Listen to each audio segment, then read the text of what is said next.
Something that's going to have to be kept in mind for buyers is if somebody's not wanting to rent that equipment from the builder, they can't have their own people in to install an HVAC system before closing.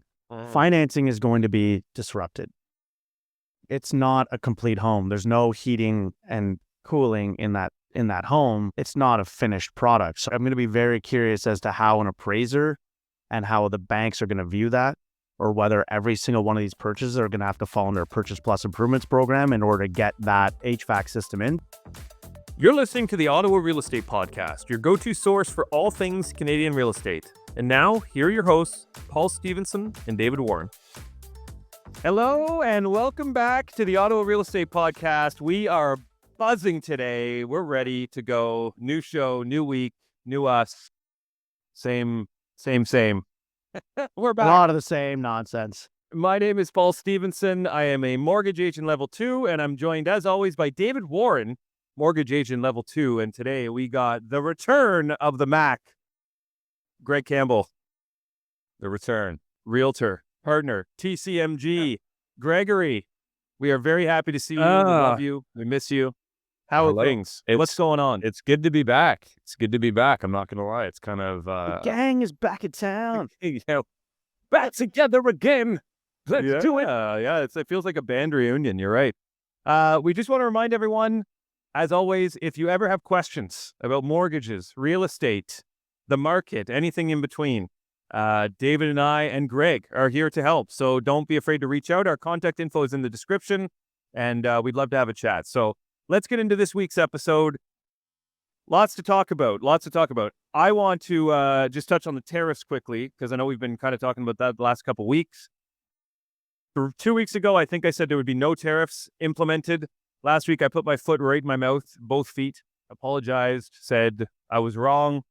And here we are. Tariffs start March 1st. There are some that start today. Dave, you can touch on that quickly, but they were delayed until March 1st temporarily with some additional border security. And I think there was some other agreements that were made. I'm not the press, but I have a high level. David, what takes place today? Who's getting tariffed? What's the tariff watch?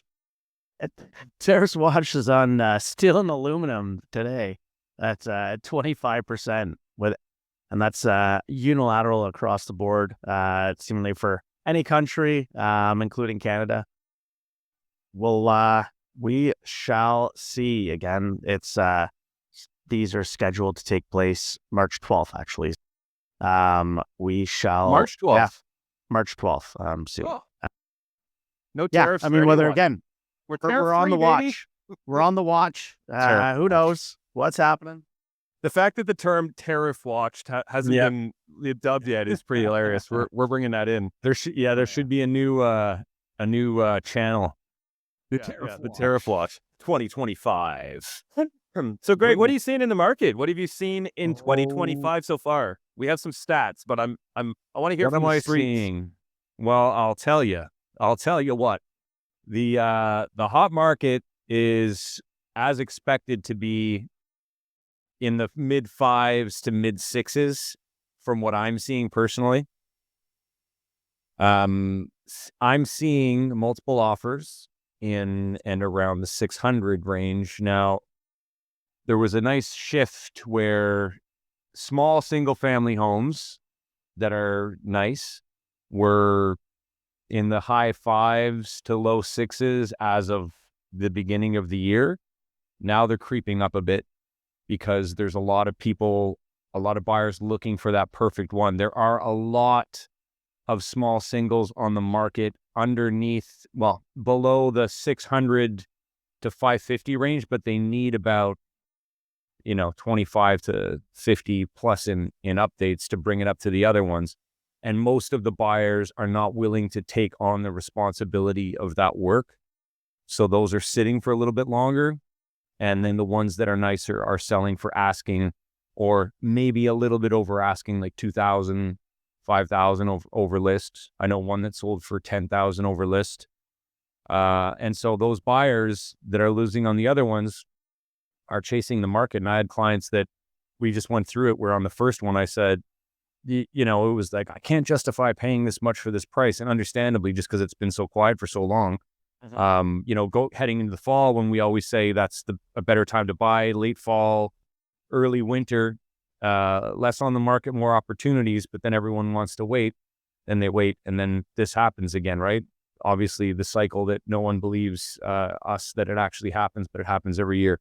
And what I warned them, I said, listen, I know this is your first time and it's hard to wrap your head around it, but now that you've missed this one, the next nice one, the 3 people that lost along with you on this one are also going to offer on the next one.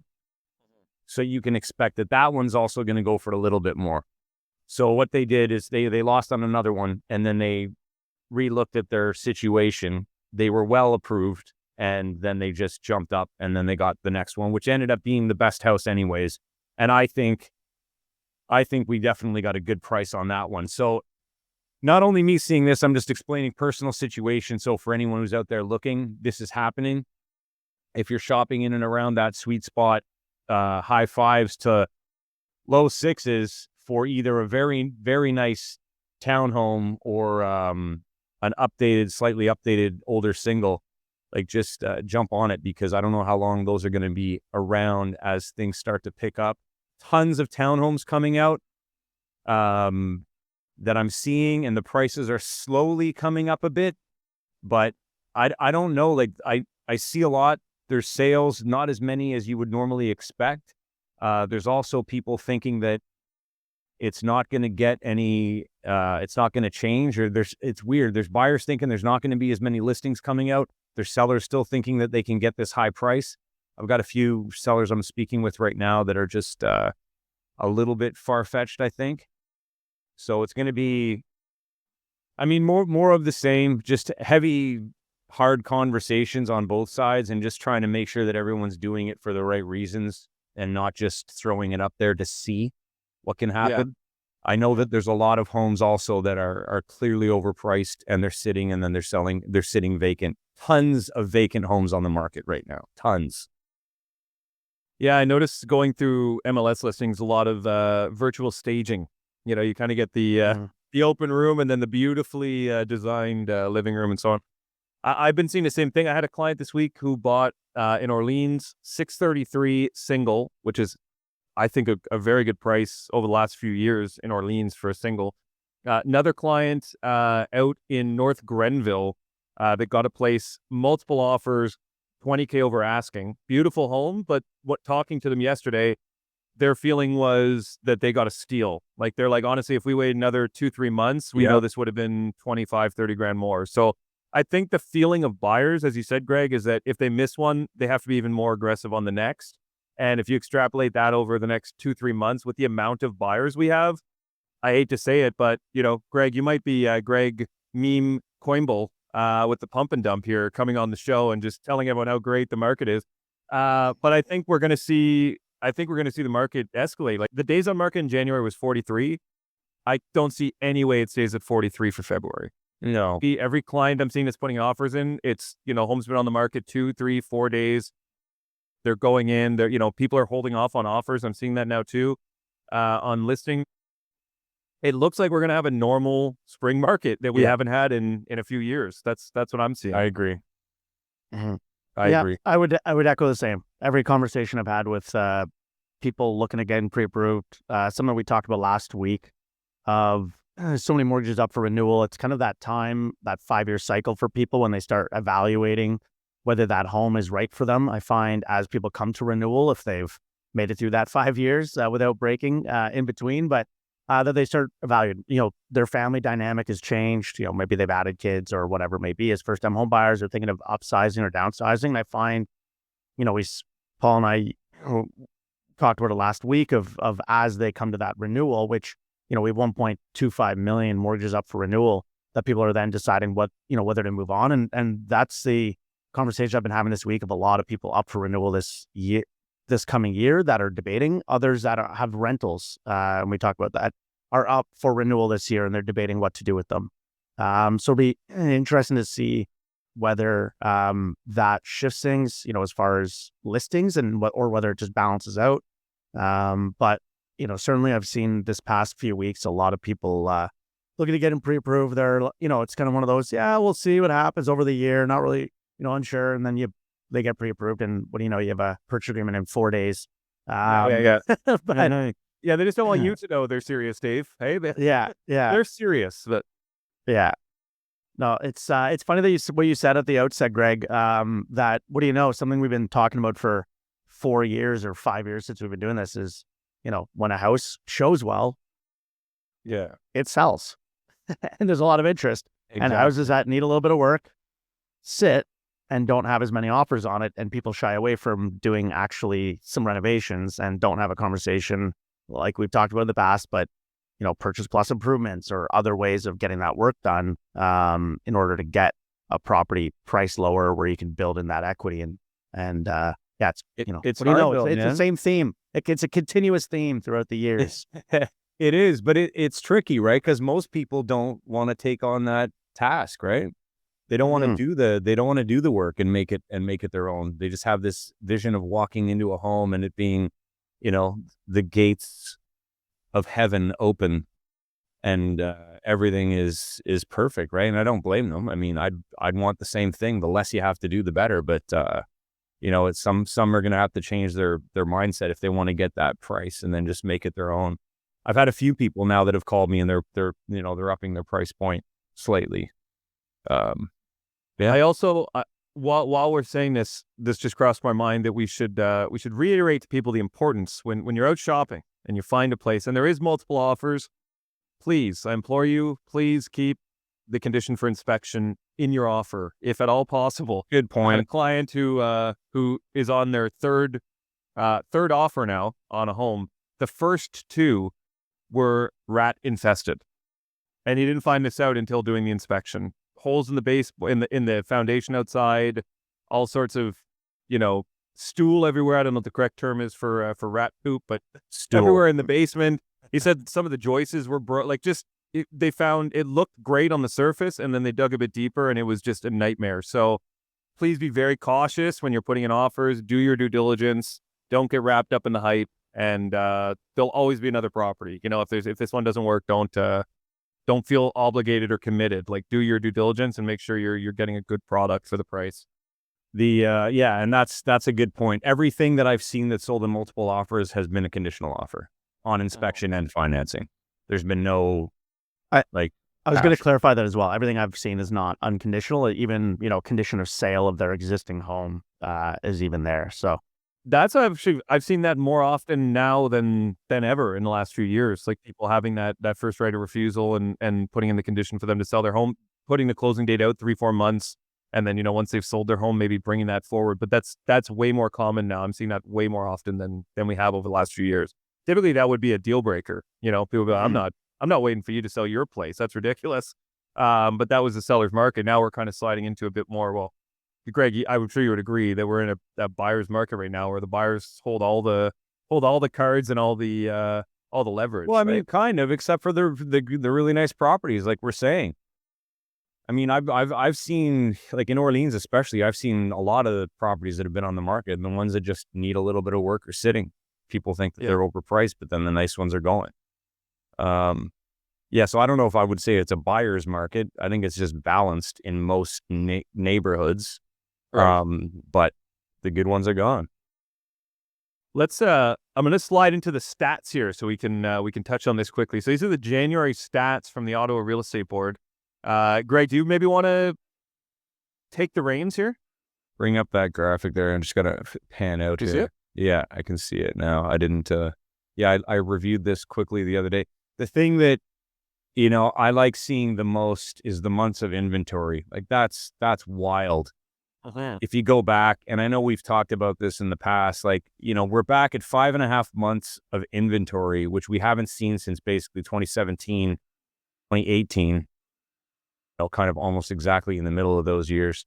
That's incredible. So it does mean that there's a lot of opportunities for anyone that's shopping right now. Sales activity, it's about the same, but comparison to 2021 and 2022, that's crazy. I remember that those Januaries were both insane. Yeah.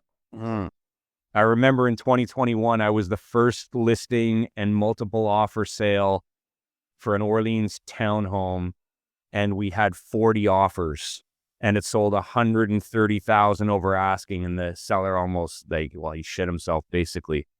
He was crying because he's like, that's the money to pay for my son's college or whatever. It was insane. It was insane. Active listings through the roof. 3,312 active listings in January compared to 2,000, like basically 1,200 less in 2024. Well, look at 21, 22. You know, you can see why the sales activity was so high in 21, 22. But yeah, 3,300 active listings in January is a lot of homes on the market, especially for January, right? Yeah. However, And we did still see the price increase though over, with so many active listings, Just sales 5%. activity being a little bit less, but we are still up. I think it's 5.2% January 2025 versus January 2024. So with all the extra inventory and sales activity, I think it goes to still show that there's, still places going, still places being sold. There's stuff sitting, like Greg said, of those vacant properties, and there's a lot out there, but we're still, the stats are the stats, and the numbers are numbers. There's still an increase in price point, or in value rather, from last year, which I think is interesting given those numbers. Like, you looking at those numbers you just showed, you would think that prices would be down. However, they're up that 5.2. So there's one thing I wanted to mention, that at the end of last year, across the city, there was more listings terminated than I had seen in a while. Like, listings just pulled down, and the comments from the agents were that, we're just taking it off and we're going to relist in spring. So my take on that is that this spring could be very listing high, based on people taking their property off the market to relist in spring, as well as the other people who were just waiting to list in spring. Mm-hmm. So seeing that January number of how many properties are available, I mean, there could be the most ever in recent years, during March, April, May. It could be super impactful for buyers to have options. So we'll see where that sweet spot is. You know what would pour a little gas on that fire, Gregory? What's that? Lowered interest rates. Lowered interest rate, yeah. Which is exactly what we're seeing. Bank of Canada obviously recently dropped the rate again. We're seeing, as of right now, let me just pull it up here. The current 5-year bond is at 2.76, I think. 7.6, yeah. 2.73 basis points today. In the last, we've been trending downwards. We're down over the last month, down pretty drastically from 3.7 to 2.76. Basically down 0.5% in the bond market, which affects fixed rates. So to your point, and any of these tariffs launching will just, if they do, will just expedite the drop in rates. Yeah, and clients often, like the people I'm speaking to, are worried that rates were going to go up. So I don't know, and it seemed like a common comment. So I don't know if there was some report that came out, or everyone watched the same Dateline or what, but everyone was asking, assuming the rates were going to skyrocket. And I said, it would be the complete opposite. If the tariffs are imposed, we're going to see rates have to come down. But we'll see what this brings. Are you trying to grow your mortgage business? Centum has the tools and support to help you take your business to the next level. Get access to everything from free unlimited custom marketing to daily direct pay. Find out what your business can do with Centum. Learn more at joincentum.ca. Your home is one of your biggest investments, and the team at Big Westboro can help you protect it. Our expert brokers will find the perfect coverage to keep your home and belongings safe. Call 613-239-5792 or visit thebig.ca/Westboro for a free quote. Think big. Protect what matters most. Are you thinking of buying or selling a residential property? Relationships are at the heart of every real estate transaction. At Geltin Poirier Avocat Lawyers, we love to bring residential buyers, sellers, agents, lenders, mortgage brokers, and the law together to close the deal for you. For an effortless client experience that opens doors, call us at 613-744-4488 or visit our website at gertinpoirierlaw.ca. Let's get to the heart of your deal. Going back to the tariffs with the lumber and steel, Greg, Steel and aluminum. Steel and aluminum, excuse me. Greg, how do you see this impacting from a building standpoint? You mentioned builders having some issues currently. So yeah, what well, are you seeing with I'm gonna builders? get into this big. I have a lot of notes here on builders right now and new builds that I think people Get will be into the notes. excited to hear. But I mean, in terms of the tariffs, it's right. You know, I had calls from clients going like, "How is this going to affect the market? Like, is our prices going to go down? You know, rates go down?" I'm like, "Well, yeah, maybe." I go, "But the people that are going to be impacted the most are the builders, because it's all the goods like aluminum, steel, lumber." Of course, because like we were talking about before, of course, because Canada, you know, sends all their stuff out of country and then, you know, buys it back or whatever they do. So we have to pay taxes on that. And the builders are already having a hard time selling. They're not cooperating with agents as much anymore because their bottom lines are being challenged. And there's a lot of new weird things coming up. Let me shed some light that I think people will be surprised to hear. I actually posted on one of John Flynn's X comments about what was happening. He couldn't believe about it. He actually talked about it in one of his episodes a couple weeks ago because he was shocked, and so were a lot of his fans, his fan base. So for buyers, new builds, rental equipment, builders like Minto, EQ, Richcraft, only for their Thrive homes or stacked towns, offer homes where all equipment is rental. All of it. $108 a month, with the exception of Minto, is around $69 a month. And all of these contracts are with Enercare. So when you see a list price on these properties, that does not include your appliances, as it usually does, but you have the option to purchase it, or you can rent all of the appliances. Keep that in mind. And that's anything that's furnace, AC, hot water tank, and they're also doing it for what am I forgetting about here? Anyways, we've got the documents. You can see it. So you got to pay. You're going to rent all of those units or pay them out. So it's not included in the price. Your furnace may not be included in the price. Upcoming price increases. All builders are expected to raise their prices in the next release due to rising permit and construction costs. So there we go. Need to verify this independently. Obviously, everyone will be slightly different. Pricing misconceptions. Prices may seem lower because many listings exclude finished basements, especially in options below or around $600K, plus all the rental equipment. Construction delays in inventory. Builders are not starting construction until buyers firm up and place deposits. They are in no rush to sell, so negotiation is minimal to none. Move-in ready inventory are very rare, and most new builds are 12 months out after firming up. Limited time to act. Buyers interested in new builds should decide within a few weeks, as prices are expected to increase at least by 10% for high-end townhomes and by several thousand for average to above average builders in the next release, which is coming up for most of them. Inventory homes available. Builders are eager to sell inventory homes that have been sitting on the market for a long time. Maybe you can find some deals in this category around the 1 million mark, but not in the townhomes. Now, for realtors, there's limited builder cooperation. Richcraft and Cardell are no longer cooperating with realtors if buyers have registered on their website, regardless of documentation proving realtor involvement. So think of that. Usually in the past, it's always been a weird situation with builders and realtors. They need us, then they don't need us. But right now they don't. And they're taking anyone that's been on their mailing list.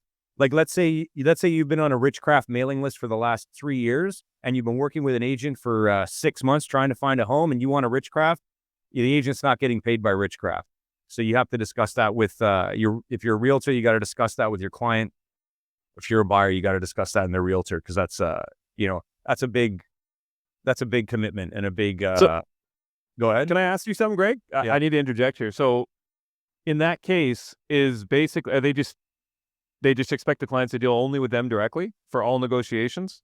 Like the realtor's not involved at all? Well, I mean, imagine the realtor could be involved to supervise, but they're not getting any money. Like I've done a Right. deal. Well, I guess the builder is wanting the clients to come directly in and not Correct. have a realtor. They're not paying. They're not cooperating.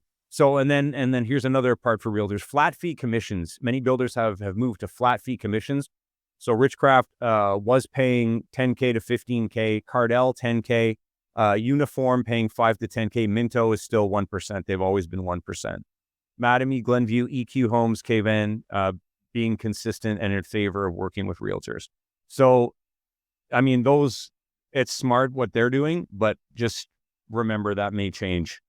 So, do what you can and just have proper conversations with your client, or make sure that you reach out to the builders on your own and have up-to-date information on what they're doing, because it changes all the time.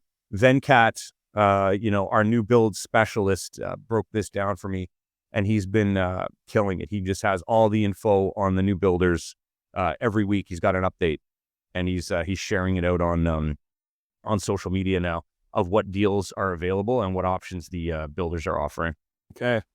So that's pretty scary when you think about everything you just said about the equipment rentals and so on, because I can imagine that there's probably, like anything, there's very good sales reps and very bad sales reps at these builders. And heaven forbid you go in there as a first-time home buyer with no representation, signing these agreements without even knowing what questions to ask, and just signing on the dotted line, being guided through it by the sales rep looking to sell. Something that's going to have to be kept in mind for buyers is, if somebody's not wanting to rent that equipment from the builder, they can't have their own people in to install an HVAC system before closing. Financing is going to be disrupted.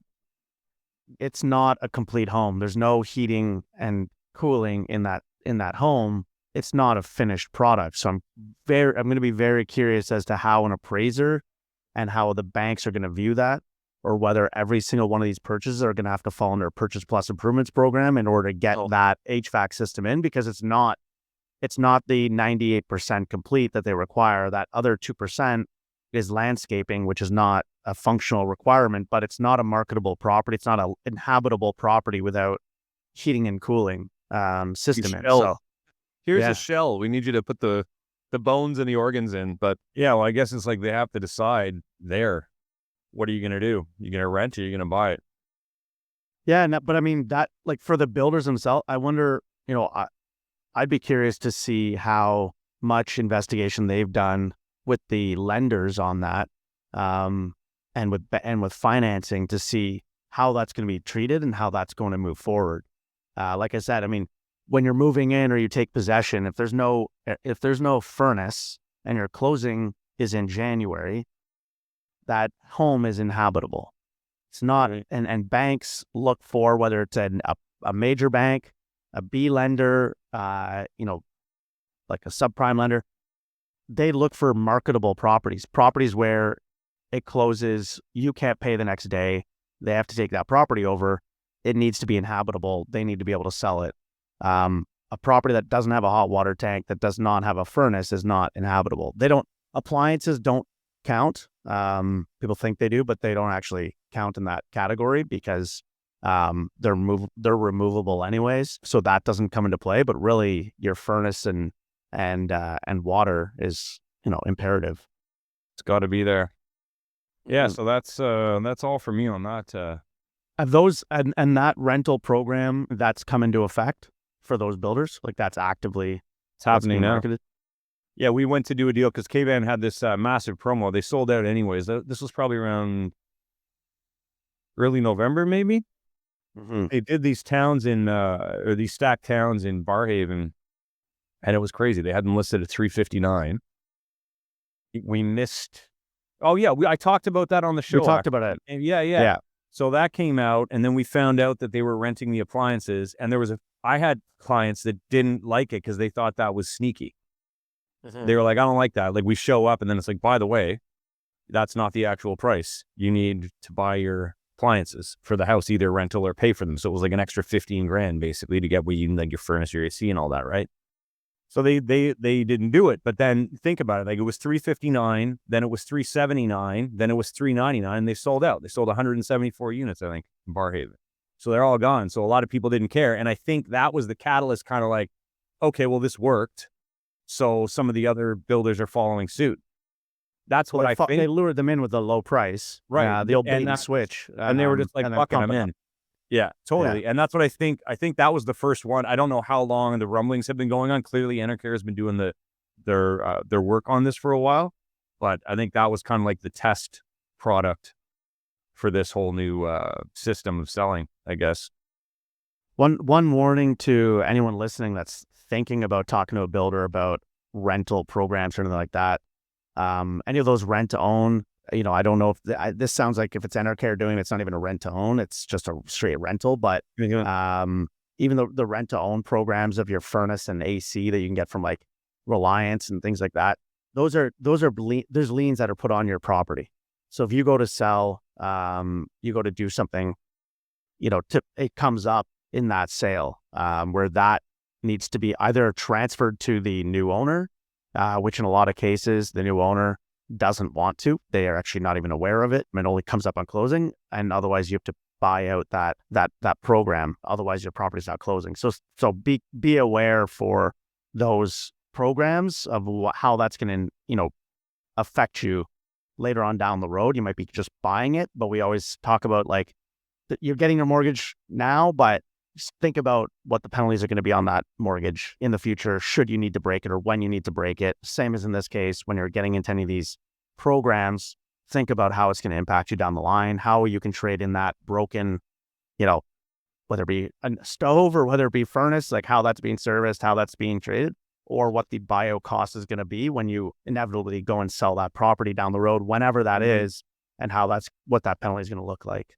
There are actually a few of our lenders that do offer, when buying a new home, they actually have a program that covers you for the first 6 months, and then you can actually extend it further than that for any major appliance failure. So if you have any issues with your furnace or what have you, I think it covers up to $10,000 per claim or something, Dave.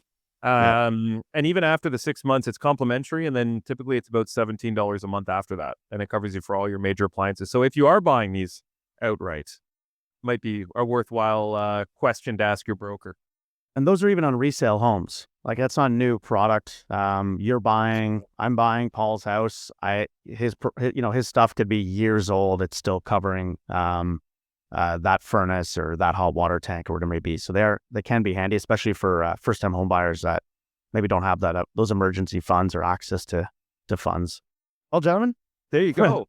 I just wanted to throw this out there for any realtors listening. I'm working on it's almost ready. We're going to do the beta launch of this soon. It's a coaching program with a personal development side to it. And I have the kind of ebook available for new agents. So if you're a new agent out there, 2 years or less, and you're interested in taking this course, we're offering the first one for 12 students for free. So if you're interested in trying this out and seeing what it's all about, we'd love it. All we ask in the end is that we get a review and some honest feedback of what you like, what you dislike, and what we may want to change. What can they expect, Greg? What are they getting? What are they getting in the in the book? I don't want to use the word holistic, but it's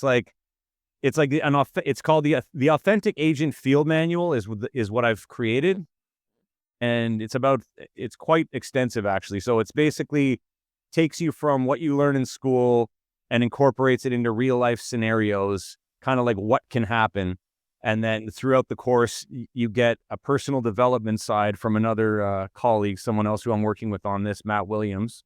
So he does personal development coaching. So we're making it more, it's just not like real estate, go out and do this, go out and sell. You need this CRM, do this work. You make those calls. It's like how to keep your head clear while you're working in the business and make sure that you're taking care of yourself so that you can be better for your clients, which I think is more important now than ever with everything that's flying at us every day. So yeah, if you're interested, if you're an agent, reach out to me. I guess my contact will be in the show notes. But I'd love to have you on. I just want to throw that in there, guys. Thanks for letting me do that. Yeah, it's awesome. I think it's something I know we have a lot of agents, both realtors and mortgage agents that do listen to the show. And I do think it's very important that, in your first couple of years, that mentorship, that guidance is paramount. Like, there's so much to know, so much to learn. And you're never going to know it all, but having someone that can actually guide you and show you the ropes and basically stop you from making mistakes that others have made is of huge value, you know, in the early stages. Yeah. And I mean, and I just think I think it's lacking. My whole reason for doing this is because there's a lot of new agents that just don't have the support. And I feel that I can offer that in a different way. So that's what I'm targeting. 2 years or less that feel like you're not learning enough from maybe a mentor that you had that you no longer had, or just didn't work out how you thought it would. And you're looking for something different. And then we're going to be doing weekly calls with whoever's in the program as well to answer questions. So, yeah. Well, it kind of follows suit to your new position on that advisory board. Yes. I thank you, David. Very incredible. I was elected to the Agent Advisory Council for Ontario with EXP just recently. So apparently a lot of people applied. Like when I found out I got in, I called somebody and they're like, dude, a lot of people applied for this. So they wanted you, which is pretty cool. When you see a wizard on the application list, you accept. Yeah. Big stuff. The wizard. Hired. Done. Work with me. Mood boosts. Should we slide into some mood boosts? Let's do it. I got 3 today, believe it or not. Number 1, I saw a 1,000-year-old stain. It was from ancient Greece. Dude, that's like my favorite one ever, I think. Pretty good. Yeah. Number 2, how did the hipster burn his tongue? He drank his coffee before it was cool. Oh, these are great. And last but not least, what did the schizophrenic bookkeeper say? I hear invoices. Man, that's some good stuff right there. Nailed it. That first one was really good. Yeah, that first one was incredible. Thank you as always to our amazing sponsors. Tim, Erte Poirier Avocat Lawyers and Big Insurance in Westboro. We really appreciate your support. Thank you, Greg Campbell from the Campbell Merrick Group. We love you. We miss you. And thank you to all our listeners. We'll be back next week, every Wednesday, 10 a.m. Be sure to check out our socials. We got exclusive shorts, exclusive content, and we'll be back next week. Have an awesome week, everyone. See you later. Deuces.